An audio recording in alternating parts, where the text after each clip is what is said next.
La majorité des podcasts business parlent aux 1% des entrepreneurs. Et si nous parlions aux 99% restants? Lors de l'hypercroissance et des levées de fonds, nous échangeons avec des entrepreneurs de tous les horizons sur leur parcours, leur quotidien de chef d'entreprise, mais aussi sur les défis qu'ils relèvent chaque jour pour atteindre leur croissance. Vous regardez 99%, le podcast des entrepreneurs ambitieux.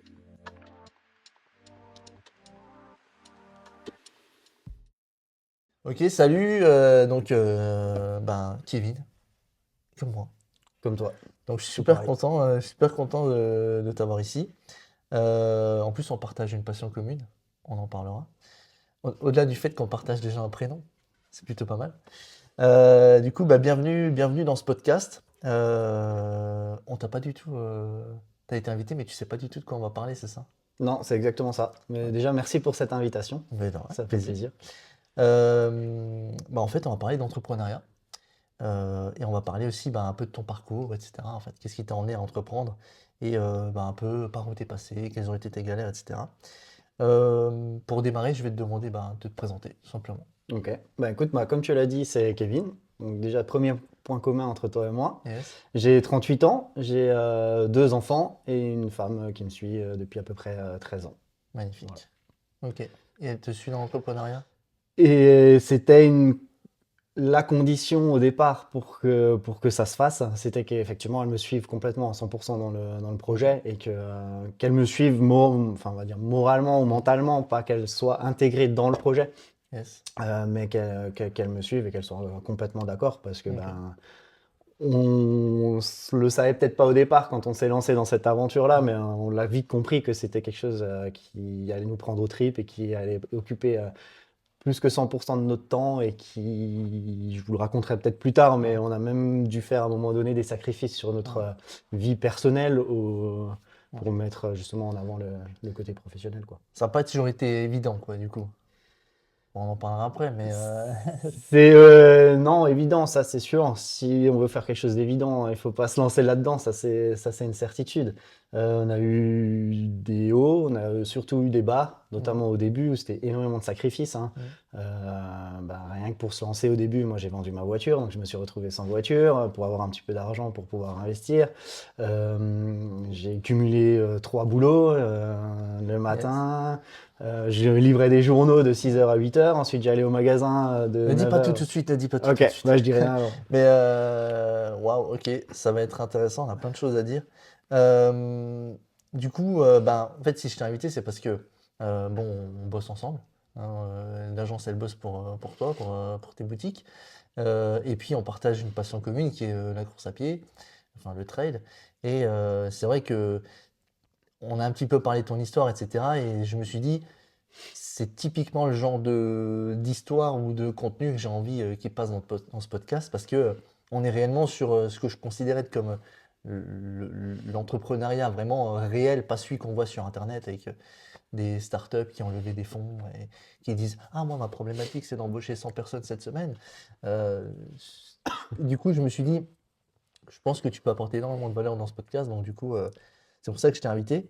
Et du coup, on va creuser un petit peu sur. Déjà, explique-moi déjà un peu ce que tu fais, parce que on a dit que tu entreprenais, mais à ce stade-là, personne ne sait vraiment dans quoi tu entreprends. Non.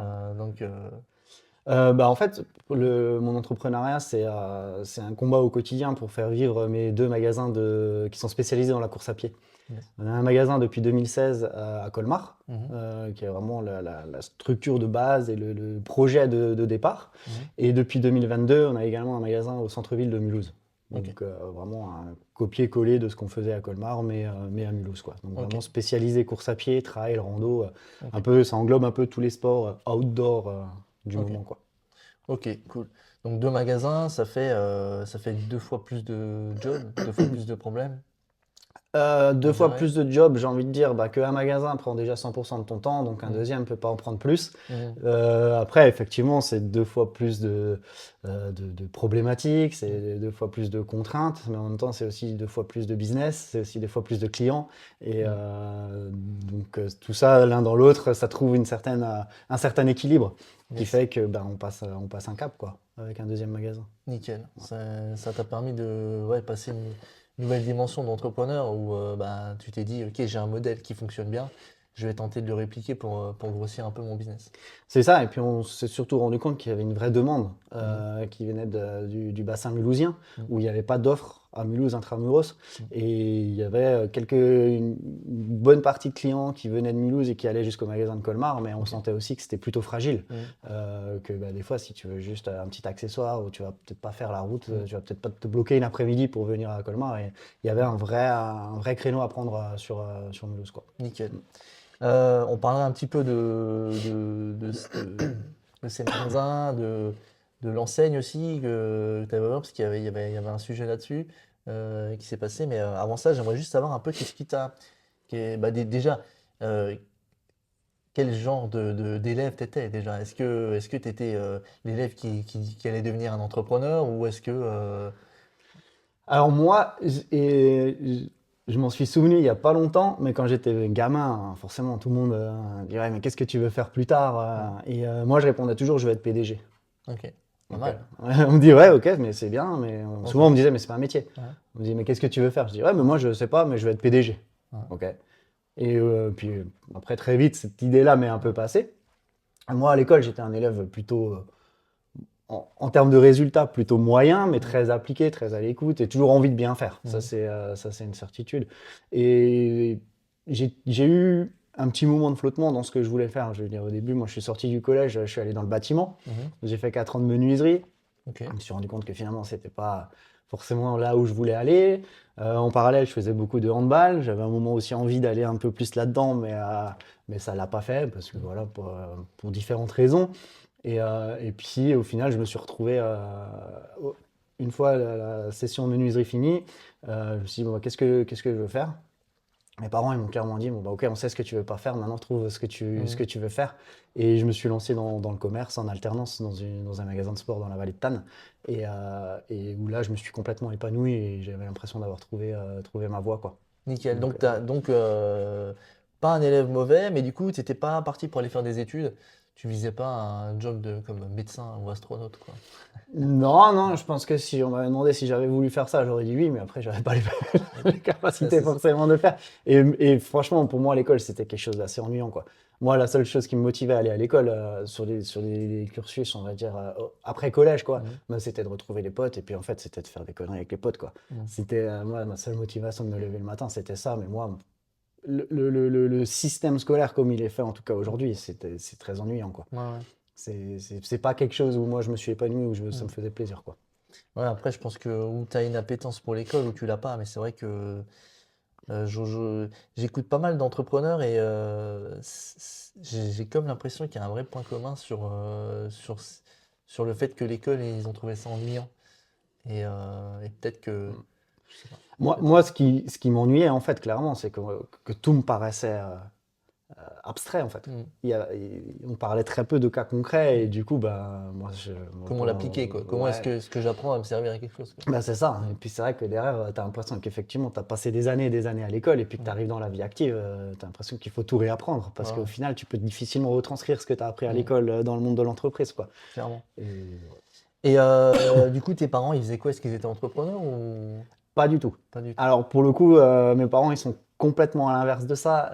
Ils sont vraiment dans des carrières très classiques. Mon père, il a pratiquement fait toute sa carrière dans la même entreprise. Ok. Ma mère, pareil. Et c'est vraiment, voilà, à l'inverse de ça, quoi. On prend pas beaucoup de risques. On est, voilà, Et du on fait coup, ses quand tu as annoncé que tu allais entreprendre, t'as eu du soutien ou de la compréhension? Alors j'ai eu du soutien, Mhm.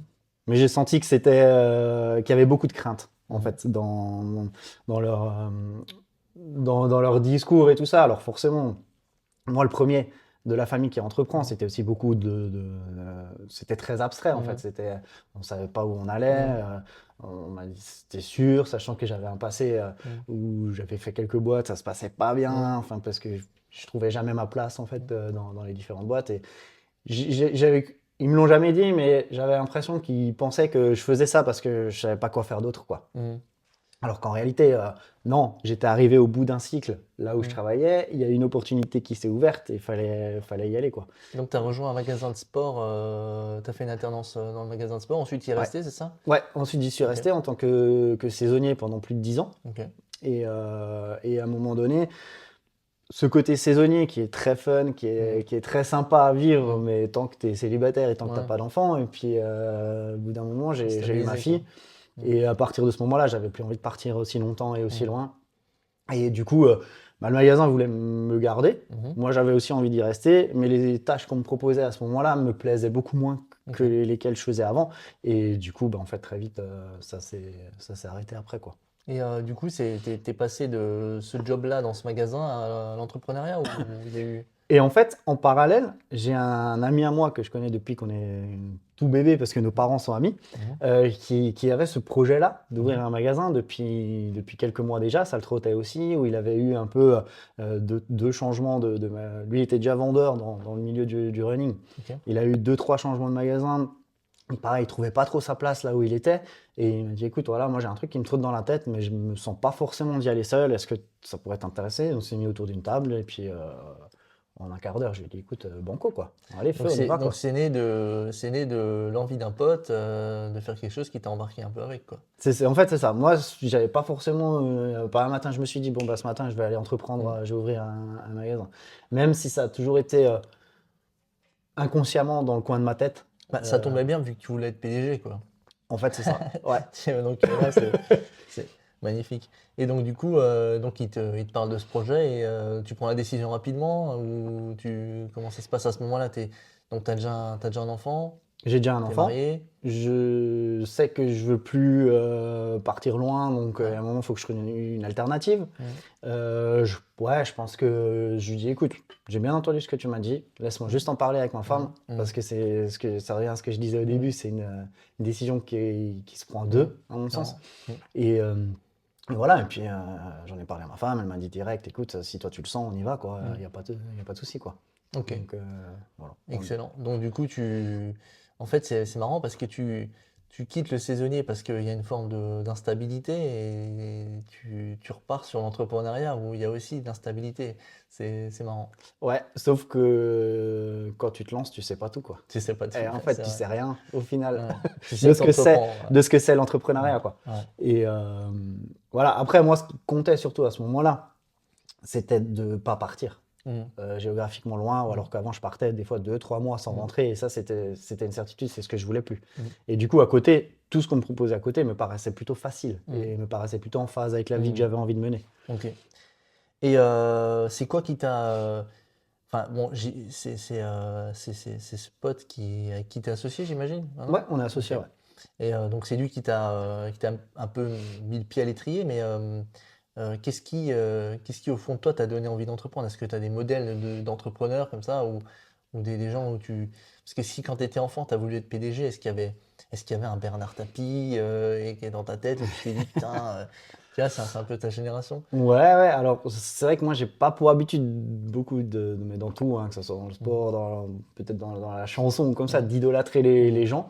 Mais il y avait quand même une personne qui est dans ma famille qui m'a beaucoup marqué en fait, qui est justement qui était un PDG d'une grosse boîte. Ok, Et je trouvais que il dégageait quelque chose de vraiment intéressant et de sympa. Et c'était un peu, ouais, j'aimerais être comme lui, quoi. ok, Et je sais pas ce que je veux faire, je sais pas comment je vais le faire, mais je veux être lui. j'aimerais bien être lui, quoi. Excellent. Et c'est vrai que c'était un peu ouais, un leitmotiv un peu comme ça. Mhm. C'était un peu un modèle, voilà. Ok. Et ça l'est toujours d'ailleurs. Il entreprenait dans quoi? Comment? Il entreprenait dans quoi? Enfin, il entreprend dans quoi? Alors, en fait, à l'époque, il bossait dans l'automobile. Mhm. Il bossait pour les grosses marques comme Nissan et tout ça, quoi. Donc, Ok. à un moment donné, il était à la tête d'une usine d'airbag. Ok. Voilà, Incroyable. donc ouais, ça gérait beaucoup Mhm. de personnel, Mhm. ça gérait des gros comptes. Mhm. Maintenant, il est à la retraite, mais bon, vu que c'est un entrepreneur dans l'âme, ben, il est toujours consultant Ouais, il pour s'arrête des jamais. boîtes. Ouais, voilà. Il s'arrête jamais. Ok. Bah du coup, tu te lances avec ce pote, Gilles, C'est ça, ouais. Ok. Comment ça se passe? Raconte un petit peu. Ça démarre comment? Tu repars de zéro, tu prends une franchise, business model. Voilà. Comment ça se Alors, passe? on part d'une page blanche, sachant que moi, effectivement, je suis déjà dans le business du sport, mais qui n'a absolument rien à voir avec le running. C'était dans le ski, c'est ça? Moi, c'était dans le ski, Ouais. donc tout ce qui était sport d'hiver. C'est un domaine où j'étais plutôt à l'aise techniquement, mais le running, pour le coup, bah, j'en pratiquais un petit peu, mais c'était pas forcément un domaine que je maîtrisais. Mm. Donc moi, je suis parti d'une page blanche. Après ça, c'est quelque chose moi, qui m'a jamais fait peur, quoi, d'aller vraiment dans l'inconnu, Explorer de me dire, voilà, la montagne, elle est haute, mais tu es tout en bas et tu pars avec rien. Mm. C'est pas forcément moi quelque chose qui me fait peur, en fait. Ok. C'est même quelque chose qui a tendance à me galvaniser en me Mm. disant, voilà, Ça stimule, quoi. ça me stimule, ça va éveiller ma curiosité, ça va me faire aller dans des endroits que je connais pas. Mm. Et je me suis rendu compte aussi avec le temps qu'à partir du moment où j'arrivais dans un certain confort comme ça, Mm. d'habitude, Mm. bah, c'est là où l'ennui en fait commençait à Ouais. arriver et c'est là où ça me plaisait un peu moins bien, où j'avais des baisses de motivation. Et du coup, il faut constamment que j'aille vers des endroits comme ça que je connais pas et que je maîtrise pas. Alors c'est périlleux. C'est ça, entreprendre, au final. Entreprendre, Ouais, c'est ça. ouais. Alors c'est très périlleux parce que bah, effectivement il y a eu des moments où c'était bancal et Mm. bah, à force de rattraper d'un côté, de rattraper de l'autre, forcément à un moment tu tombes d'un côté ou de l'autre, Mm. mais en même temps c'est tellement stimulant que c'est ce qui fait que bah, le matin quand tu te lèves tu as envie d'y aller, quoi. Ouais, c'est clair. Et quand tu te couches t'es mort, mais Quand t'arrives à dormir. pas tout le temps. Ouais, J'ai c'est eu ça. quelques nuits blanches parce que pour revenir un peu à la question du départ, en fait, effectivement, le milieu où on est, les questions c'était est-ce qu'on ouvre en indépendant, il y a des franchises qui sont fortes Mm. sur le territoire, comment on fait, est-ce que les marques nous suivent en indépendant, enfin, c'était plein de questions où on avait l'impression qu'il fallait prendre des décisions tout de suite et qui allaient avoir un impact sur la durée, quoi. Mm. Enfin, et c'est Ouais. vrai que tu cogites. Et après, souvent, on me dit, ah, mais t'es sûr, être à deux, un associé, est-ce que tu crois que ça va marcher? Et effectivement, ça peut être un risque d'être à deux, sachant qu'on est à 50-50, donc Mm. chacun a Les une voix. comptables, ils te diront c'est la pire idée. Les avocats te diront c'est la pire Ouais. idée, 50-50. C'est peut-être que Ouais. c'est la pire idée, maintenant ça fait 9 ans. Ouais. Moi, je trouve que c'est peut-être la meilleure idée qu'on ait eue, Mm. parce que en fait, ce qui est fort dans notre duo, c'est qu'on est complètement différents. Mm. Mm. C'est qu'on a des caractères qui sont différents, c'est qu'on a des manières de voir qui sont différentes. Mm. Alors, c'est sûr, hein, ça, si on veut du confort, il faut prendre un copier-coller de soi-même. Mm. Parce que là, c'est très bien, parce qu'on est toujours d'accord sur tout. On se challenge pas, on n'avance pas, quoi. C'est, par contre, effectivement, aujourd'hui, quand il y a une décision à prendre, je sais très bien que lui, il va penser un truc, et moi, Mm. sans y réfléchir, je vais presque penser l'inverse. Mhm. On va confronter nos idées, on va prendre le pour et le contre, et puis à un moment donné, ben, Mm. on va tomber d'accord sur la meilleure formule. Mm. Et c'est ce qui fait que, voilà, Ce qui fait que ça marche, quoi. c'est ce qui fait que ça marche. C'est ce qui fait que je pense qu'on a toujours su être assez lucide sur les différentes décisions à prendre. Et il y a eu des décisions importantes. À des moments donnés, on n'était vraiment pas d'accord en plus. Mhm. Mais il fallait les prendre. Et je trouve que. Bah, l'association en entreprise, je pense que c'est un peu comme un couple. À 50-50, c'est encore plus vrai parce que c'est toujours une histoire de compromis. C'est-à-dire, tu fais un compromis pour l'autre, l'un doit faire un pas vers l'autre pour prendre une décision et pour pouvoir continuer à faire avancer. Dans le cadre d'un couple, c'est continuer à faire avancer le couple, et dans le cadre d'une association, c'est continuer à faire avancer l'entreprise. On est obligé à 50-50 de trouver un consensus. Et je trouve que c'est ça qui est à la fois beau, mais ça peut être compliqué s'il n'y a pas d'entente parfaite. Mais là, si ça fait 9 ans que ça dure, j'ai envie de dire, c'est beau. Ouais, c'est beau, ça fait 9 ans que ça dure. Alors oui, c'est des concessions. Après, je dis toujours, c'est plus facile pour moi de vivre avec lui que pour lui de vivre avec moi. D'accord. C'est vrai. Ah, je suis un peu caractériel, un peu Ok. sanguin de temps en temps. Enfin, ça part vite, après ça redescend vite aussi. Et c'est ce qui fait aussi la complémentarité. Mais effectivement, je dis toujours, c'est plus facile pour moi que pour lui dans la Ok. relation entre les deux. Donc du coup, premier magasin. Du coup, vous lancez avec une marque, c'est ça? Alors 2016, création de l'entreprise, Mhm. qui est création de Walla Sport, qui va Mhm. gérer le magasin Endurance Shop, qui est une Ok. franchise en fait nationale, et qui avait plus de 50 magasins à ce moment-là. Ok. C'est un indépendant en 2002 qui a créé Endurance Shop, un passionné de course à pied. Mhm. Antoine Furneaux, il a créé ça, il y a une cinquantaine de magasins, et on décide de s'associer avec la franchise en fait, Ok. pour avoir vraiment un soutien de communication, d'identité marque, auprès des marques aussi, des différentes marques avec lesquelles on veut travailler. Ça permet d'avoir un appui. Et parce qu'aujourd'hui, c'est très difficile. Il y a tellement d'offres que les marques en indépendant, elles ont beaucoup de mal à faire confiance et à ouvrir. Et du coup, c'était vraiment le fait d'avoir un accompagnement, de ne pas se sentir seul et de faire partie d'un réseau. Et du coup, Endurance Shop, avec qui vous avez décidé de travailler à ce moment-là, est-ce que c'est eux qui vous ont guidé sur tout ce qui était études de marché, business plan, etc. Ou vous avez fait ça de votre côté Alors, une Parce que nouveau. ça, c'est un vrai sujet pour les gens qui nous écoutent. Si demain ils veulent entreprendre, demain ils veulent lancer un magasin de sport, pas à Mulhouse par contre, ni à Colmar, Ouais, le plus loin le possible. plus loin possible. Voilà, si demain ils vous laissent lancer, comment ça se passe, quoi? Comment ça se passe? J'imagine qu'en fonction des franchises, il y a des business models qui sont assez différents. Nous, c'est vrai que pour le coup, on est des entrepreneurs. Nous, ce qui nous plaît, c'est d'être maître des décisions qu'on veut prendre. Et donc, nous, on a fait tout le travail en amont, études de marché, choix du local, tout ça. Et après, on a juste demandé quand même, de par l'expérience des 50 ou 60 magasins qu'il y avait dans la franchise, d'avoir en gros le coup de tampon pour nous dire, bah oui les gars, c'est bien, c'est viable. le local, il Mm. est conforme à ce qu'on attend. Le placement est bien, voilà. Ok. Mais avant ça, c'était vraiment nous qui avons fait ça. Je sais qu'il y a des franchises aujourd'hui dans le milieu où en fait, bah, c'est du clé en main, quoi. Ils imposent tout, Ils ouais. imposent tout, toi tu décides de rien. Bah, potentiellement, ça peut plaire à certains entrepreneurs. Autant nous, c'était pas ce qu'on voulait parce que on veut vraiment être maître des produits qu'on a en magasin, de la communication qu'on veut faire. Enfin, voilà. Et du coup, tu ouvres, vous ouvrez. Est-ce que voilà, du moment où vous prenez la décision de vous lancer et le moment où vous ouvrez, est-ce que tout se passe parfaitement et tu te dis, mais entreprendre c'est génial, tout va bien ou est-ce que tu as eu des problématiques de financement éventuellement parce que ça coûtait plus cher que prévu, parce que voilà, Alors, au début, ça se passe plutôt bien. Alors, c'est quand même, moi je trouve plutôt rapide parce qu'on décide au mois de septembre de se lancer et on ouvre le premier magasin. Donc, au mois de septembre 2015, on décide de se lancer et le premier magasin ouvre en avril 2016. Donc, Ok, ouais, c'est rapide. ouais, c'est plutôt rapide. Après, clairement, on avait 25 et 26 ans. On a, je pense, beaucoup payé notre jeunisme au début ou quand on va voir des banques. Ouais, au début, c'était pas simple. On a dû voir plusieurs banques. Après, je pense aussi, on maîtrisait pas assez. Peut-être on vendait pas assez bien notre projet. Nous, dans notre tête, on savait exactement ce qu'on voulait faire et où on voulait aller, mais on n'arrivait pas forcément à l'expliquer aux gens qui potentiellement pouvaient nous aider, quoi. Ça, c'est un vrai sujet. C'est que quand on va voir une banque, faut imaginer que la banque, elle veut être sûre du projet qu'elle accompagne et elle fait du business. Donc, faut qu'elle mise sur le bon cheval, on va dire. Donc, effectivement, si tu sais pas te vendre correctement, même si tu as la passion, il faut que tout soit bien bordé. Donc, faut pas hésiter à faire des beaux PowerPoint, bien expliquer tout avec des business plans, etc. Mais en fait, il faut vraiment arriver béton, quoi. Devant ces mecs-là, il faut Avoir les vraiment réponses pas à avoir toutes de les faille. questions. Parce que dès qu'il y a une faille, et puis après, à la limite, tu peux les comprendre, hein. Je veux dire, Ah oui, oui, c'est sûr. Et puis, on est tombé sur un banquier qui était à peine plus âgé que nous. Et là, on s'est rendu compte qu'on parlait tout de suite le même langage, quoi. Et là, il a dit, bon, bah, les gars, ouais, je pense que ce que vous voulez faire, ça tient vraiment la route. Je vous fais confiance. Et du coup, bah, voilà, on a trouvé le financement comme ça.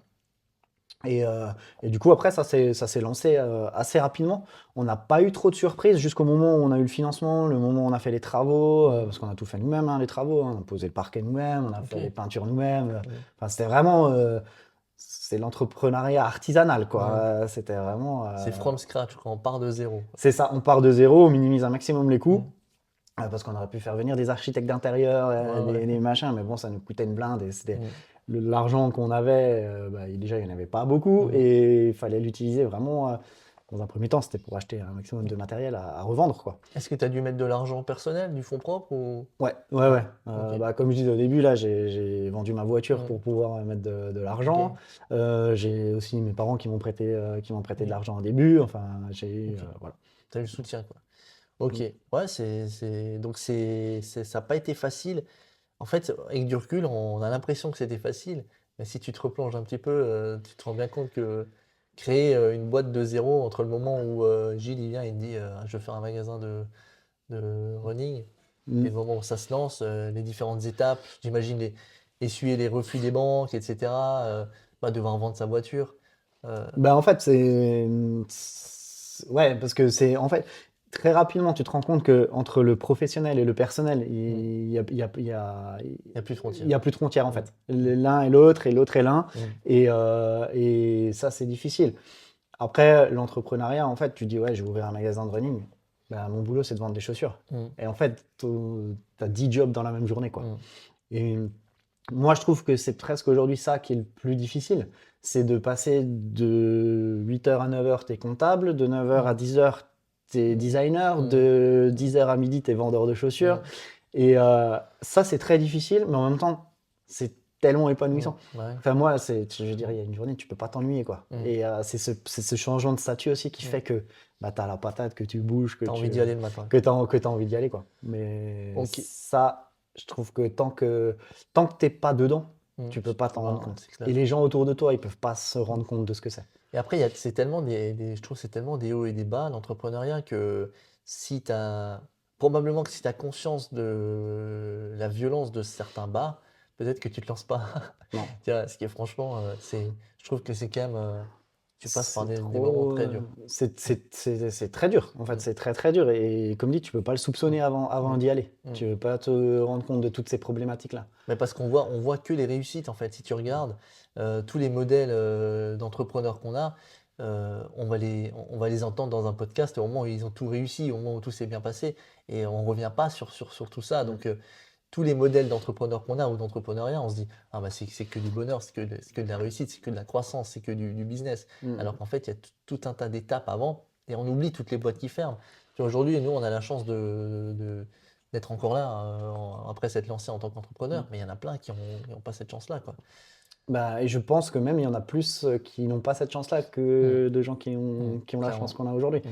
Et ça, c'est aussi, à un moment donné, on était aussi content de faire partie d'une franchise parce que bah, quand on se réunissait tous les magasins 1 ou 2 fois dans l'année, bah, en fait, on se rendait compte que les problématiques qu'on avait à Colmar, eh ben, il avait les mêmes à Châlons, il avait les mêmes à Saint-Malo. Et en fait, ouais, on n'était pas seul, quoi.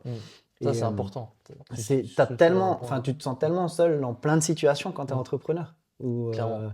Que en fait, le fait de te dire, ah ouais, mais en fait, c'est pas toi, quoi. C'est comme ça, en fait. C'est Ouais. normal. T'as des Je hauts, pense des que bas. déjà d'être à deux, le fait d'être associé et d'avoir Gilles, ça t'a permis de pouvoir échanger sur ces sujets-là. Les craintes que tu peux avoir, personnelles, les doutes, etc., ils sont partagés. Et après, c'est sûr que faire partie d'un réseau, pouvoir parler à d'autres entrepreneurs du même secteur, ça c'est excellent. Je pense que si on peut recommander quelque chose à des entrepreneurs, c'est de ne pas rester dans leur coin et d'aller parler à d'autres entrepreneurs, leur poser des questions. Comment tu galères, comment ça se passe, etc. Mais c'est pas évident parce que tu as l'impression que, effectivement, tu as vite l'impression que toi, tu es tout seul dans ton coin. Et que parler de ça, c'est presque un aveu de faiblesse, tu peux te dire, quoi. Alors qu'au final, une fois que tu as brisé un peu la glace et que tu as cassé cette coquille, tu te rends compte que, bah non, le mec à côté, il a exactement les mêmes problèmes que toi, à des échelles peut-être un peu différentes, mais les problématiques sont là, quoi. C'est clair. Du coup, donc, le magasin ouvre. J'imagine qu'à ce moment-là, tu es plutôt content, forme de réussite. Euphorie, Voilà. content, envie que ça commence, envie d'accueillir les clients. Et donc, ouais, franchement, au début, Et tout se passe content. comme prévu, les chiffres sont là. Tout se passe pas du tout comme prévu. Jusqu'à la mise en place et jusqu'à l'ouverture, plutôt zen. Ok. Plutôt zen. Après, au début, très, très compliqué. De toute façon, c'est peut-être une phrase bateau ce que je vais dire, mais le nerf de la guerre, ça va être l'oseille, quoi. Ça va être Tenir avec la trésorerie. la trésor, quoi. Ouais. À chaque fois, on me disait, ouais, les gars, la trésor, c'est ce qui est le plus important. Ouais, Enfin, à un ouais. moment donné, tu dis, ouais, ok, la trésor, les gars, mais. Et en fait, c'est vrai, quoi. Ouais. Si t'as pas d'argent, ça marche pas, quoi. Mm. Si t'as pas de clients, si t'as pas de rentrée d'argent régulière, Ouais. C'est inconfortable. c'est très stressant, c'est très inconfortable.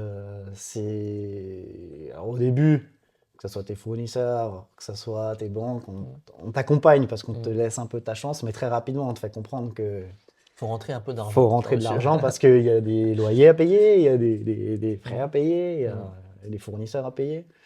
Et puis après, tu rentres vite dans un cercle un peu bizarre parce que pour faire de l'argent, nous, c'est du retail, donc il faut des produits. Mais pour faire des produits, il faut de l'argent pour pouvoir les acheter. Et à un moment, tu peux vite rentrer dans un cercle un peu mauvais, quoi, parce que si tu n'as pas d'argent, tu n'achètes pas. Si tu n'achètes pas, tu ne vends pas, quoi. Voilà. Et Si tu n'as pas les nouveautés, tu ne vends pas. c'est ça. C'est ça. Donc très rapidement, on se rend compte que on se dit merde, mais en fait, Est-ce qu'on a fait une connerie? ouais, ça c'est sûr. C'est On pas- se dit c'est- forcément, tu te dis merde, qu'est-ce qu'on pourrait faire pour que ça change? Ça c'est le premier truc. Même avant de se dire, parce qu'au début, tu te dis bon bah voilà, c'est le temps que ça se lance. Tu te dis pas t'as fait une connerie. Parce qu'en plus, tu as la niaque et tout ça. Ouais. Donc, tu te dis, T'as envie, merde, quoi. qu'est-ce qu'on va faire? Quelles sont les actions à faire pour aller chercher le client, en fait, quoi. Parce que si tu attends derrière ton comptoir que le client arrive, Ouais, c'est mort, quoi. bien sûr. Aujourd'hui, c'est mort. Et du coup, qu'est-ce qu'on fait? Qu'est-ce qu'on va entreprendre? Comment on va aller chercher le client? Et du coup, on met plein de choses en place, plein d'actions, mais des trucs. Je reviens un peu à ce que je disais avant, on posait le parquet, mais c'était de l'artisanat, quoi. On allait sur moi, le samedi matin, j'allais me mettre sur les parcours Vita à donner des flyers aux gens qui couraient, les mecs. Et ils étaient en transe, ils buvaient les coups. Je dis, tenez, magasin, machin. Et puis, que des actions comme ça. Tous les dimanches, on allait sur les courses qu'il y avait, on mettait Excellent. des flyers, on faisait de la communication. Ouais, Hyper vous avez énergivore, charbonné, quoi. vous avez charbonné. Hyper, ouais. Ouais. Hyper énergivore. Et voilà. Mais on lâchait jamais parce qu'on sentait qu'il y avait quelque chose, quoi. On sentait qu'il y avait un truc et à un moment donné, ça allait partir, quoi. Et c'est ce qui a fait que ça nous a tenus en haleine, en fait, tellement de temps, quoi. Parce que je pense que sinon, il y en aurait plein qui auraient abandonné avant, quoi. Et du coup, ça met combien de temps à ce que tu te dises, ok, là c'est bon, on est dans les clous, les problèmes de trésorerie sont derrière nous, on est déjà combien de temps pour être flat, combien de temps pour arriver à se dire, ben, je rentre suffisamment par rapport à ce que je dépense. Alors ça, c'est assez variable. Maintenant, nous, on a vu un gap au bout des 3 ans. Mhm. Et souvent, on nous disait, ouais, les 3 ans, vous allez voir, c'est un moment un peu charnière. C'est Mhm. fait que soit tu décolles, soit ça stagne ou 3 ans, ça c'est diminue. Et souvent, on nous disait, ouais, 3 ans, 3 ans, 3 ans. Faut pouvoir être patient, Mhm. 3 ans. Faut pouvoir temporiser. Et puis après, au bout des 3 ans, tu n'étais encore pas sûr de ce qui va se passer. Il s'avère qu'effectivement, on a eu un trempe. coup, ouais, on a passé vraiment la seconde au bout des 3 ans. Ce qu'il faut se dire aussi, c'est que au bout d'un an, on a eu un changement d'enseigne parce que Endurance Ok. Shop a été vendu et a été racheté par GoSport. Donc ça t'aide pas. Donc ça aide pas. Mm. Ça aide pas du tout parce qu'en plus de là, prise de décision, est-ce qu'on veut rejoindre le groupe GoSport, est-ce que on veut aller en indépendant? Et là, c'était encore une fois une des décisions à prendre. Un an après l'ouverture. Ouais. Ok. Donc à ce moment-là, tu t'es déjà pas sur une dynamique ultra favorable, mais en plus on t'annonce que tu vas perdre ton enseigne, quoi. Ouais. Coup dur. Coup dur parce que tu sais que le créateur, il arrive, voilà, il avait envie de vendre, il y avait un acheteur, c'était GoSport, mais là tu passes dans une dimension qui est déjà plus la dimension dans laquelle on connaît, quoi. Nous on est un petit magasin spécialiste de province et on arrive dans un groupe qui est énorme et où son but principal c'est de faire du business, quoi. Ouais. Peu importe le. Exactement, ils vont peut-être te bouffer, enfin tu seras pas du tout une priorité, quoi. C'est ça, tu sais pas, et t'es obligé de t'engager pour 5 ans. Mm. En parallèle, il y a les gilets jaunes. Ah bien. Donc, tous les samedis, des rues, des villes complètes bloquées, avec vraiment ce côté, vraiment une ambiance lourde, quoi. Une ambiance lourde, pas du tout propice au business, à la consommation, enfin vraiment dur, quoi. Et nous, on n'arrive pas à remonter la pente, quoi. On n'arrive pas à remonter la pente, on a des loyers de retard, on a des dettes chez les fournisseurs, donc ils veulent plus nous livrer. Enfin, vraiment, vraiment, il y a tout qui s'enchaîne, quoi. La bonne galère, quoi. La bonne galère. On arrive 2019, on commence à sentir, mais toujours dans notre tête. Alors forcément avec plein de doutes, des nuits blanches, mais toujours dans notre tête. On voyait qu'il y avait de la progression. Le magasin était en progression, on avait de plus en plus de chiffres, et du coup on se dit putain mais ça va le faire, quoi. Et à aucun moment on s'est dit bon maintenant on arrête, quoi. À quoi bon? Parce que plusieurs fois tu peux dire ouais mais à quoi bon en fait? Pourquoi? Vous avez jamais douté? Non. À aucun moment on s'est dit ouais qu'est-ce qu'on fait? On arrête ou en fait non, parce que tu as les 2 pieds dedans, tu es obligé d'aller au bout, quoi. Enfin nous c'est ce qu'on s'est dit. Et en plus il y avait toujours ce côté, il y a une progression. On fait de plus en plus de business, alors c'est peut-être pas suffisant pour payer tout le monde en temps et en heure, mais on arrive à trouver des solutions. Nous, on fait des sacrifices sur notre salaire à nous, où on prend rien pendant 3-4 ans. Ok. Ouais. Ouais, on vivait, moi je vivais avec 700 euros, sachant que j'avais un loyer déjà de 650. Enfin, c'était pour ça, cumulation des jobs. Donc tu disais au début, tu as fait plusieurs boulots. Ouais, le matin je livrais les journaux, après j'allais au magasin, et puis j'avais la chance que mon ancien employeur, il me laissait encore faire des piges chez lui pour remonter un peu la pente, quoi. Donc c'était des journées à 80 heures, cumulées 3 boulots. Ah ouais, ok. Et ça moralement? C'est dur, hein. C'est dur, forcément. Tu peux pas vivre ça correctement parce que t'as aussi des gens à côté de toi qui comprennent pas ce qui se passe, qui eux, autant toi tu vois qu'il y a une évolution, qu'il y a une progression, mais qui eux voient juste qu'il y a des galères. Donc à un moment donné, ils se disent bon t'es sûr tu veux continuer à y aller là? T'es sûr que ça va aller? Oui, oui, oui, oui, oui. Et puis au bout d'un moment, t'es même toi fatigué de devoir leur expliquer Ouais. comment ça va évoluer. Et bah, du coup, tu prends un peu de distance. Forcément, tu T'as plus envie de parler de tes problèmes forcément, parce t'as que plus tu sens envie, que mais ça ça se voit rassure. sur ta gueule, Ouais, tu vois. ouais. C'est sûr. Ça se voit sur ta tronche. Et du coup, ben voilà, tu t'éloignes un peu des gens qui sont proches de toi. Il y a des incompréhensions qui se font. Mhm. Et voilà. Et puis, mais encore une fois, à aucun moment, on s'est dit avec mon associé, Mhm. ça va trop loin, ça va pas le faire, quoi. Donc les deux, vous êtes sur la même longueur d'onde, ça c'est bien. C'est pour ça, il y a aucun moment où on a senti que l'autre, il était prêt à jeter l'éponge, tu vois. Ok. Et à un moment donné, ben ça. Et à un moment donné, ça commence à aller bien, on commence à respirer, et Covid. Putain. Vous avez Et tenu sachant que quoi. nous, on faisait partie des non essentiels directs, quoi. Donc Putain. on a appris un samedi soir qu'on allait devoir fermer le lundi. Je crois qu'au début, ils avaient annoncé un mois, ou je sais plus comment ça s'était goupillé, mais en tout cas, du jour au lendemain, Ouais. on devait fermer le business. On Wow. devait fermer. On venait de réceptionner toute la marchandise pour la nouvelle saison. Donc on avait plus de 100 000 euros de stock qui attendaient à être vendus et on nous disait qu'on devait fermer, quoi. Wow. Et là c'était vraiment le coup de massue parce que Bah, tu commences à aller mieux et tu te prends ça quoi. c'est ça. Et surtout, bah, c'était l'inconnu complet, quoi. Mhm. Tu savais pas du tout qu'est-ce qui allait se passer. Tu savais que tu avais des charges fixes, Mhm. que tu ouvres ou que tu ouvres pas. C'est là. Il faut les régler. Mais par contre, tu savais, ce qui était sûr, c'est que tu savais que tu allais rentrer zéro, quoi. Ouais, c'est clair. Et ça, c'était vraiment un coup très dur, quoi. Ça a duré combien de temps? Premier confinement, 2 mois, Ok. où là, on s'est dit, putain, mais donc là, forcément, dès le lundi, Ouais, t'es mal. t'es pendant 10 heures Ouais. au téléphone par jour avec tes fournisseurs Ouais. pour savoir ce qui va se passer. Mais pareil, ils savaient pas. Enfin, personne ne savait rien. Donc, c'était gros coup de mou. Là, j'ai vraiment pété un plomb dans ma tête, quoi. Là, c'est le truc de trop, quoi. C'était Mhm. vraiment. En plus, t'es chez toi. Moi, rester chez moi, c'est compliqué, quoi. Et là, c'était vraiment le coup dur, quoi. Ok. Bon, on trouve des solutions avec nos fournisseurs. Ça se passe plutôt bien. On compte pas du tout sur ce que l'État nous donne parce que ça Mhm. payait même pas le loyer. Donc, au Mhm. final, c'était pas là-dessus qu'il fallait compter. T'as pu avoir un PGE?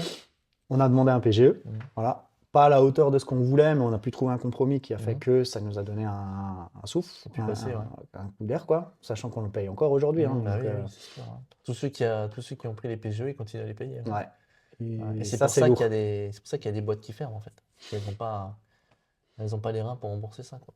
Je pense que le problème de ça, c'est qu'il y a beaucoup de gens qui ont pris un PGE et ça a à peine remboursé les dettes qu'ils avaient Mhm. à ce moment-là. Ouais, ouais, c'est ça. Et Ils étaient déjà pas dans une bonne c'est ça. dynamique. Ouais. Ouais. Ils étaient déjà pas forcément dans une bonne dynamique et c'est ce qui a fait ça leur a donné de l'air. Et par contre, une fois le retour à la réalité où il fallait Ouais. commencer à rembourser, alors là, Fini. c'était coup de Mhm. massue, quoi. Nous, on a eu une chance énorme, c'est qu'à chaque déconfinement, on a eu un retour au business hyper dynamique. Ok. Parce qu'il y a eu cette envie des gens de sortir, d'aller à l'extérieur, de faire un peu de Donc, sport. ça permet et de rattraper en partie la perte. ça n'a pas rattrapé, on n'a pas Mm. comblé le manque à gagner qu'on avait sur ces 2 mois, mais par contre, il y a eu un vrai intérêt et ça a donné une vraie dynamique. Bah, c'est vrai que sur tout ce qui est sport outdoor, etc., on sent qu'après le Covid, il y a eu un vrai boom là-dessus. Je sais pas si tu l'as ressenti, mais Et en plus, on avait une météo qui était favorable, quoi. On est sorti du premier confinement, il faisait beau, les gens avaient envie d'être dehors. Enfin, voilà, génial. il y avait vraiment une renaissance, quoi, Mm. de la part de la société qui était assez agréable. Et du coup, ça, c'était notre chance, quoi. C'était Ok. qu'à chaque fois qu'on avait des déconfinements, ben, les retours étaient hyper dynamiques et étaient hyper propices au business, quoi. Donc après le Covid, après le Covid, donc du coup, ça commence à vraiment fonctionner et tu commences à Ouais. avoir des chiffres intéressants. Là, on s'est dit, on commence à être confortable. Alors, Mhm. quand je dis confortable, ça veut dire bah, que tu sais que tu payes ton loyer, tu Mhm. sais que tu payes tes fournisseurs en temps et en heure, et tu sais que voilà, T'arrives un peu à te payer. T'arrives un peu à te payer. Ok. Bon, c'était clairement moins qu'un SMIC au Mhm. départ, hein, mais bon, tu prends un peu d'air quand même, Mhm. et tu dis, bah, voilà, c'est aussi la récompense de tous ces investissements en temps qui. Ça, je trouve que c'est intéressant de le dire, mais il y a énormément d'entrepreneurs qui gagnent moins que leurs salariés, en fait. Ouais. Parce qu'ils payent d'abord leurs salariés et après ils prennent les miettes qui restent. Et ça, Mm. c'est vrai que si on veut entreprendre pour le pognon, il faut surtout pas entreprendre. Non, alors ça, c'est la raison pour laquelle tu veux entreprendre, laisse tomber. Ouais, C'est non. clairement. Par contre, dans la tête des gens, on me dit toujours, ah mais toi, t'es patron, t'es riche, toi. Mhm. Je dis, écoute, moi, je n'ai jamais été aussi pauvre que depuis que je suis patron. Ouais, d'accord. C'est clair. Après, ouais, il y a des perspectives où tu sais qu'effectivement, bah, contrairement à quand tu es salarié, bah, Oui, ta rémunération, elle va en fonction du business Mm. que tu génères. Et le business que tu génères, il est en fonction de l'énergie que tu y mets. Donc, il y a ce côté gratifiant qui est assez intéressant. Mais si la motivation première, c'est de se dire, moi, je veux faire de l'oseille, je pense qu'il y a d'autres choses à faire Mm. avant ça. C'est clair, on est d'accord. Ok, donc du coup, là, premier magasin sur les rails, tout se passe bien. Et à quel moment tu décides d'aller ouvrir un deuxième magasin alors que voilà, l'aventure du premier magasin n'a pas été rose? À quel moment tu te dis, on revit l'expérience? Alors, ça, c'est sur Mulhouse, il y avait un magasin jusqu'à fin 2019 qui tournait plutôt bien, Mhm. qui était assez apprécié. Et ce magasin a fermé, pas parce que ça tournait pas, mais pour des raisons personnelles. Mhm. Et on s'est rendu compte qu'il y avait vraiment une migration d'une part de la clientèle qui venait de Mulhouse et qui allait jusqu'à Colmar. On avait Ok. récupéré. Et on s'est dit, ah bah tiens, c'est sympa et tout. Donc en plus, on a vu le chiffre d'affaires qui a augmenté, on a pris des parts de marché là-dessus. Mais j'avais très vite dit à mon associé, j'ai dit, faut qu'on fasse gaffe parce que je pense que là, il y a un côté nouveauté qui fait que les gens viennent vers nous. Mhm. Mais peut-être qu'à un moment donné, il y a cette barrière quand même La distance. de la Mhm. distance, de faire 1 heure de route aller-retour pour venir Mhm. acheter un produit qui va peut-être, on va en perdre du monde, quoi. Ouais, Et ouais, ouais, ça, c'est une certitude. clairement. Et on s'est dit, je pense que là, pour passer un cap auprès de nos fournisseurs, et pour marquer le coup, je pense que c'est judicieux en fait d'ouvrir un deuxième point de vente. Et Mulhouse s'y prêtait vraiment bien, quoi. Parce qu'il n'y avait plus d'offres sur Mhm. Mulhouse Et le marché était là. et le marché était là, ouais. Ouais. Et là, la deuxième ouverture, j'imagine que bah, toutes les erreurs du premier, vous les faites pas. Avec Non, les banques, c'est plus simple. avec les banques, c'est beaucoup plus simple. Ok, On a tous les codes. ok. On connaît plus de monde Mhm. aussi dans le milieu. Mhm. Parce que ce qu'il faut savoir, c'est qu'on est arrivé à Colmar et personne ne nous connaissait et on Mhm. connaissait personne, quoi. Tout à fait. Et ça a Ouais. mis du temps. Ça a Mhm. mis vraiment du temps à se mettre en place, à aller voir, à toquer aux bonnes portes. Ouais, ouais. Et ça aide, quoi. Je veux dire, on a gagné, sur le deuxième magasin, on a gagné 3 ans, je pense, Excellent. Mhm. par rapport justement à cette connaissance, quoi. Mhm. Quand tu vas tout de suite toquer aux bonnes portes, eh ben, tu gagnes du temps. Ouais, c'est Et clair. on l'a vu la première année à Mulhouse, ça correspond à la troisième année de business à Colmar, quoi, Ok. en termes de chiffres. Donc plutôt intéressant. Et au fait, à aucun moment on s'est dit, ah, mais le premier était galère, donc on va pas. On est bien, on commence à être bien dans notre Mhm. petite routine, même s'il n'y a Mhm. jamais vraiment de routine, mais Mhm. ça commence à rouler. Et en fait, on s'est rendu compte vite qu'on se faisait chier, quoi. Mhm. On s'est dit, là, on commence justement à tomber dans Mhm. quelque chose qui est un peu trop Trop routinier. facile. Faut qu'on fasse quelque chose, quoi. Faut qu'on sorte de là, faut qu'on remette un petit coup de pied à l'étrier, là, Mhm. et en avant, quoi. Et voilà, ça s'est goupillé comme ça. Donc là, deux magasins dans deux villes qui sont séparées de quoi? 25-30 km? Ouais, c'est ça, C'est une ça? trentaine, ouais, une Et quarantaine. bah, du coup, c'est quoi une journée type la journée type de Julien, pardon, Julien, de Kevin et Gilles, bah, toi déjà. Ouais, bah écoute, journée type, c'est déjà, ben, encore une fois, on a une vie à côté, donc ben, le matin, on se lève, on emmène les enfants à l'école, ça c'est le Mhm. premier truc, parce qu'il faut vraiment, à mon sens, il faut vraiment garder ce contact-là aussi avec la réalité de la famille, quoi. C'est très important, notamment dans les moments où ça va un peu moins bien, Mhm. il faut quand même pouvoir se raccrocher à ça. Et donc, bah, voilà, on se lève, on emmène les enfants à l'école. Et puis après, la journée de travail commence, quoi. Moi, j'aime bien prendre chez moi. On a les magasins qui ouvrent à 10 h. Ok. Moi, j'aime bien de chez moi de 8 h à 9 h, 9 h 15, prendre le temps pour checker un peu tout ce qui est mail, toutes les choses Mhm. où il y a besoin peut-être d'avoir vraiment de la Mhm. concentration et que tu peux pas forcément faire quand tu es au magasin parce que bah, tu as toujours un salarié qui va te demander quelque chose, tu as un client qui va arriver, tu Mhm. as un fournisseur qui vient. Enfin, Mhm. il y a toujours quelque chose qui va te faire sortir un peu de ce cadre-là. Et j'aime bien prendre cette heure-là un peu dans ma bulle pour checker voilà, les différentes choses, les différents mails. Et après, je me dirige vers un des deux magasins. Moi, je suis plus à Mulhouse aujourd'hui, Gilles est plus à Colmar. Ok. Et puis après, bah, la vie du magasin commence, quoi. Ok. De 10 h jusqu'à. On ferme à 19 h, mais après, c'est pareil, une fois que tu fermes le magasin, il y a des petits papiers encore à faire. Mhm. Et généralement, j'arrive chez moi vers 20 h, 20 h 30. C'est à Ok. peu près voilà, Tous les jours. Enfin, pratiquement tous les jours. sauf les jours de fermeture, quoi. T'es Ouais. fermé le dimanche et lundi, c'est ça? Lundi matin, on est Ok. fermé. Le dimanche, on est fermé aussi. Mhm. Mais on est partenaire d'à peu près une quarantaine d'événements dans l'année qui se passent essentiellement le dimanche. Donc ça arrive aussi que le dimanche, on est présent sur les événements avec des stands pour faire de Ok. la vente et tout ça, quoi. Donc tu comptes pas tes heures. Non. Ok. C'est- Et je et- préfère pas les compter, sinon je pense que ça fait peur. Ouais, c'est sûr. Ouais, ton taux horaire, il doit pas être fantastique, hein. Ouais, c'est pas le Ah, folichon, non. Mais du coup, c'est intéressant parce que bah, en travaillant tellement et tu te dis, bah, tu t'as parlé de l'importance d'emmener ses enfants à l'école, ça c'est clair, ça permet de pas tout mettre dans le pro. Mais du coup, comment est-ce que j'aime bien dire qu'on a plusieurs temps. On a le temps, on va dire, privé, donc tout ce qui va être la famille, les amis, les dîners, etc., avec les copains. On a le temps professionnel. Donc ça, c'est le temps que tu vas passer à entreprendre avec tes fournisseurs et tout. Et après, il y a le temps personnel. C'est le temps qu'on va passer à faire des choses personnelles. C'est tout bête, mais aller courir tout seul ou se poser et lire un bouquin, c'est du temps personnel. Déjà, est-ce que tu as ces 3 temps dans ton quotidien? Est-ce que tu arrives à les positionner? Et comment tu gères ça, en fait? J'en ai au moins 2 sur 3. Ok, c'est pas mal. C'est pas mal. Et j'ai 2 sur 3 parce que c'est un peu comme ce que tu disais avant, hein. Tu vas d'abord payer tes salariés et puis après tu vas Mm. prendre potentiellement, s'il reste quelque Mm. chose, tu vas le prendre pour toi. Et le temps, c'est un peu pareil en fait. Mm. Mais sauf qu'à un moment, tu te rends compte que tu as besoin de prendre du temps pour toi. Mm. Quand on s'appelle, on se dit, ouais, viens, on va vite courir, même si Mm. ça dure que 45 Mm. minutes, 1 heure. Mm. C'est une petite bulle un peu comme ça que tu Mm. prends pour toi et que tu as besoin un peu Mm. de Mm. t'échapper.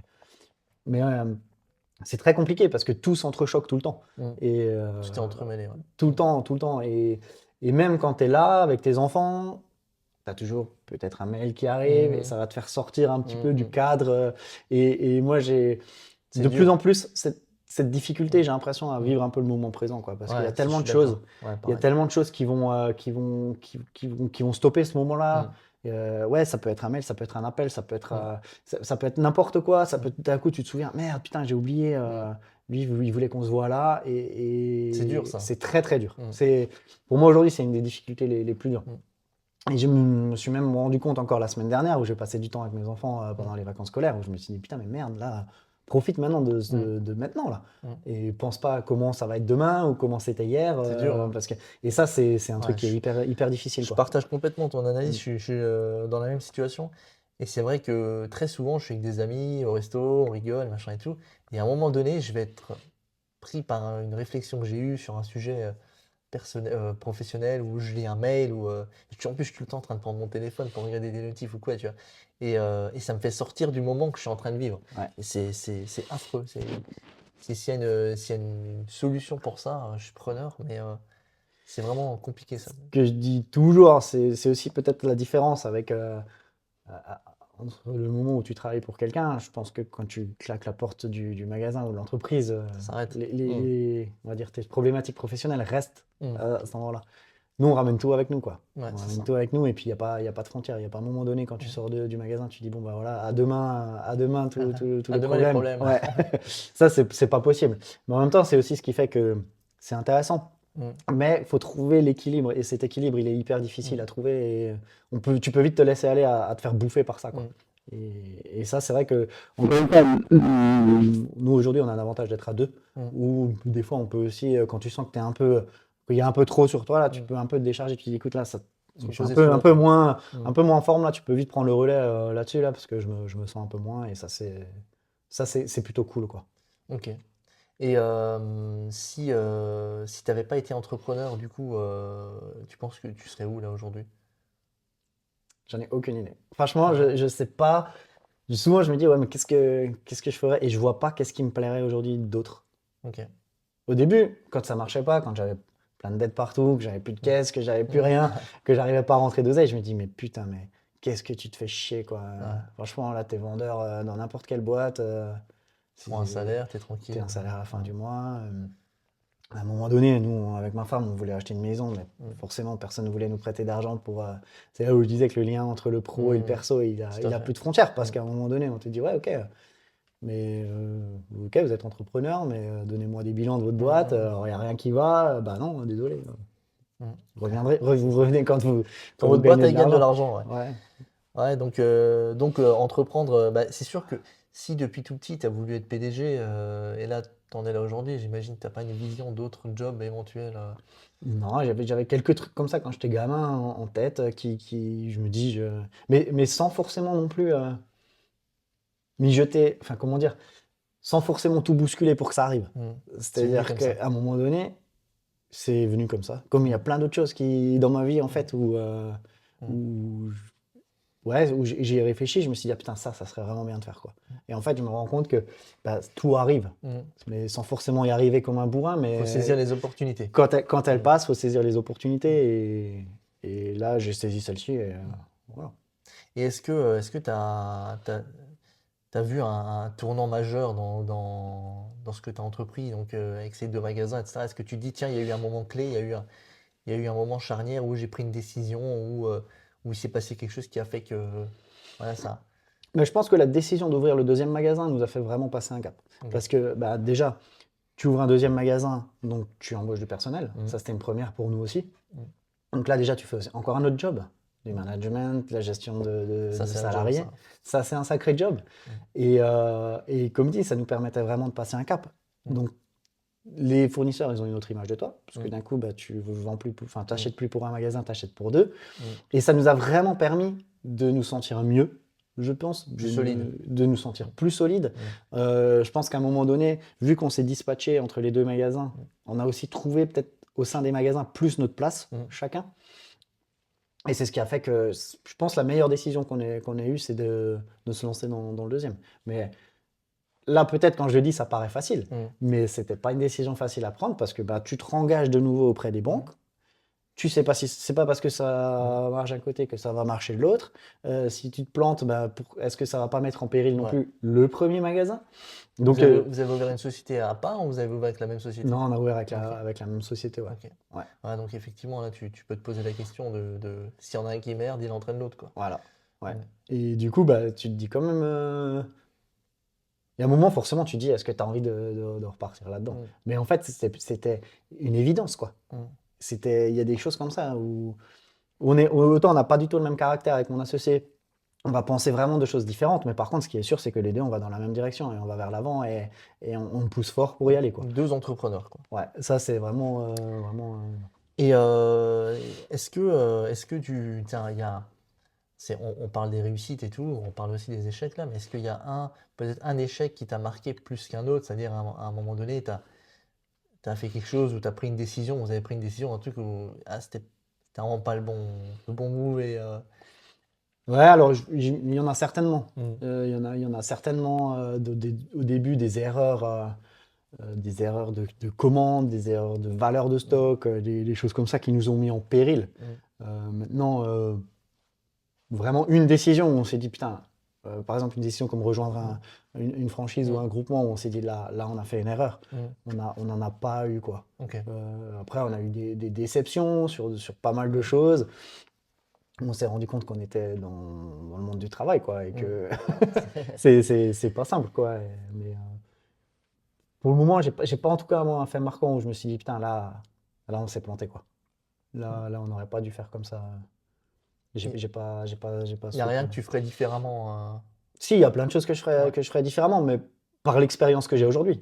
C'est des choses que je ne pouvais pas savoir au début quand on s'est lancé. Et je pense qu'effectivement, si aujourd'hui on devait repartir de zéro avec l'expérience qu'on a, il y a plein de choses que je ferais différemment et ça me permettrait de gagner beaucoup de temps et d'éviter plein d'erreurs.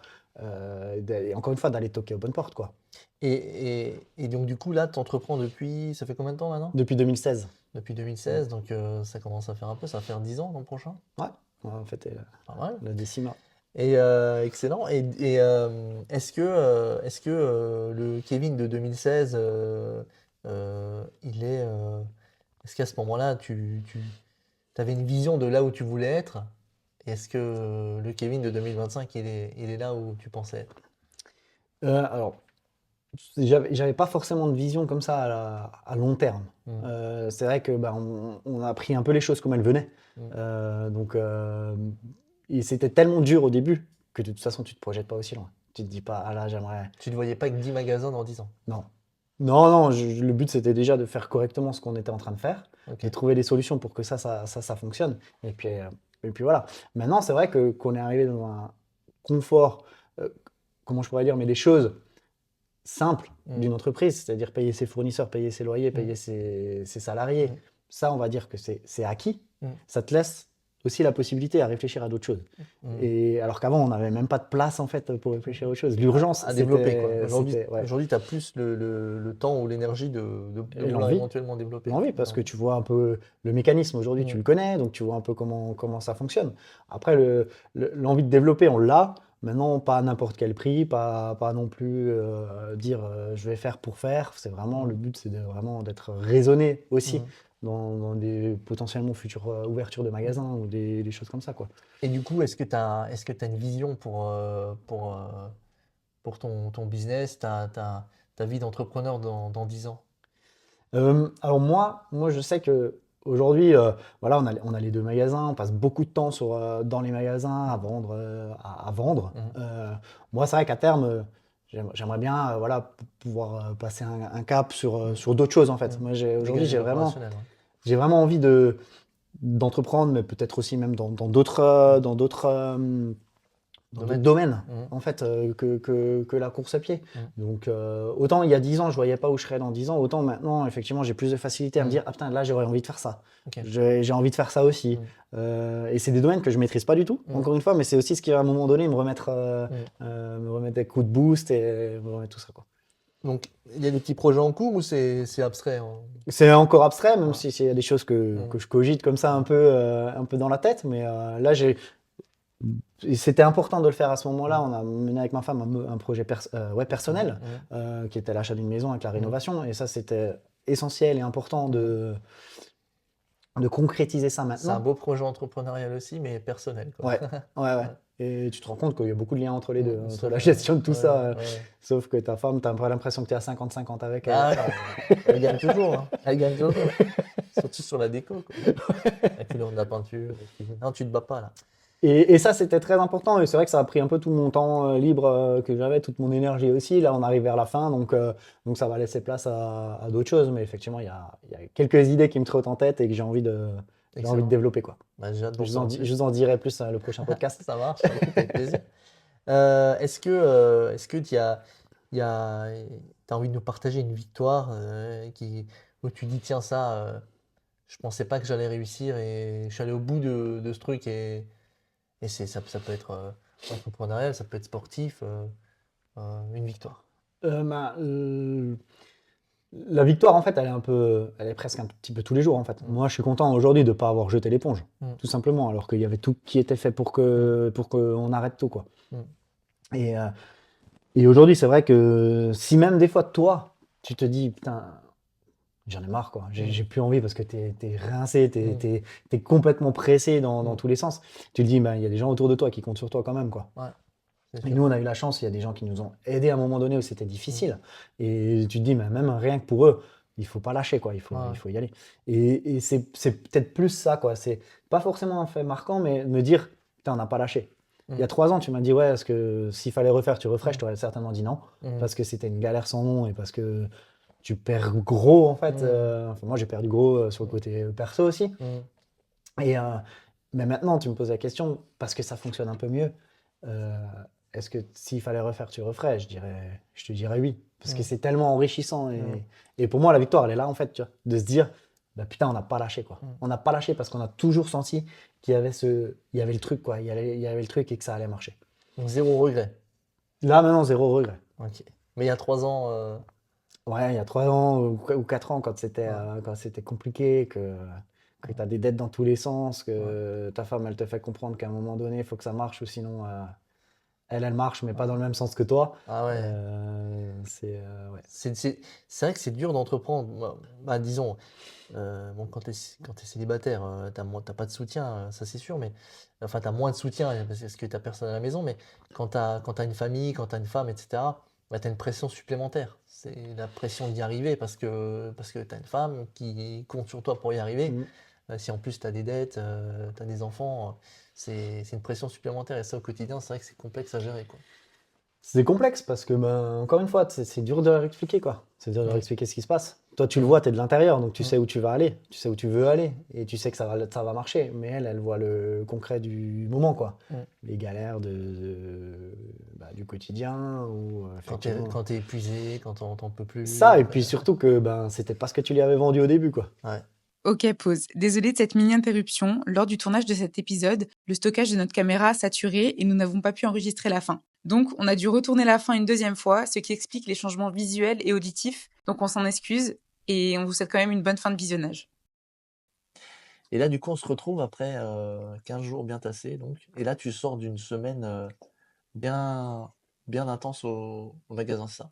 Ouais, une semaine bien remplie avec un événement majeur là sur le coin de Mulhouse qui est le semi-marathon de Yes. Mulhouse où on est partenaire là depuis maintenant quelques éditions et c'est vrai que, ben, il y a un tel engouement aujourd'hui pour le monde de la course à pied que, on est passé de 1 800 participants l'année passée à 3 000, cette année et Incroyable. du coup, c'est vraiment, vraiment incroyable. Enfin, c'était vraiment une belle journée, Mmh. tout le monde était heureux, tout le monde s'est fait plaisir. Enfin, c'était vraiment chouette, quoi. Bah, pour Mmh. toi, c'est cool parce que, c'est vrai que moi, je vois, quand j'essaie d'acheter un dossard, avant, je pouvais vu que je suis un mec qui est absolument pas prévoyant, j'achète mes dossards au dernier moment et ça, je pouvais le faire, jusqu'à il y a encore, je dirais, 2 ans à peu près, 1 an ou 2. Mais maintenant, on peut plus. C'est-à-dire que les dossards sont très rapidement, vendus. Les courses sont full à chaque fois. C'est incroyable. Donc pour toi, pour ton business, tu un boulevard, quoi.